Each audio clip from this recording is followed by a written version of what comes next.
So we'll just take a look at our new Master Storytelling Toolkit, which is made up of 6 core tools to help you build powerful meta-narratives for social and environmental change. And the next tool we'll be looking at from this toolkit is called the Reordering Toolkit.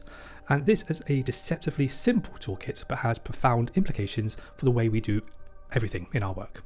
So first of all, why do we need a reordering toolkit? Well, to create change, we must understand the 3 stages of authentic transformation. This simple toolkit represents the 3 stages of authentic change: order, disorder, and reorder. Working with these 3 cards and with our workshops, we begin to see that what we mistake for order is actually a disguised disorder. Using this toolkit, we can start to do some deep thinking to highlight and address an inherent disorder that sits in our thinking and how to work towards a new reordering.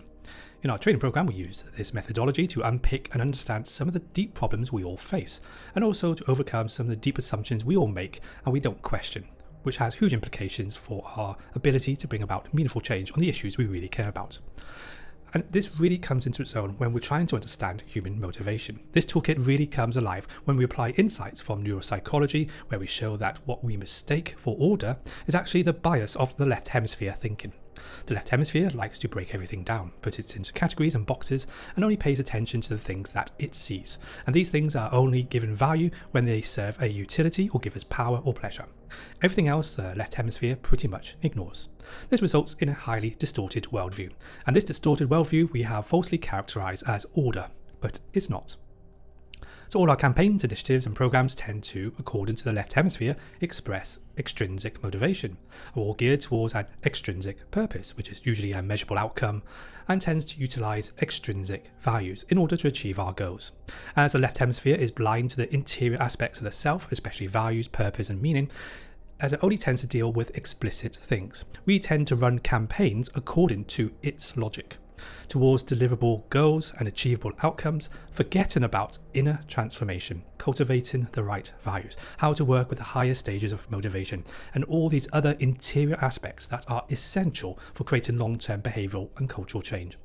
This toolkit comes into its own when we stress test it with our current workload. It helps us to highlight our faulty assumptions and shine a light on the things that we just take for granted, but have never really questioned. For example, we may never ever question using extrinsic motivation in our campaigns for positive change. But with this toolkit, we can explore whether this is actually a good idea at all. By placing all of our assumptions onto post-it notes, we can start to test our assumptions against the hemisphere theory. And in doing so, we can start to create the second stage of disorder. Disorder is not something to be afraid of, but a necessary step towards transformation. Disorder is good. Disorder is necessary.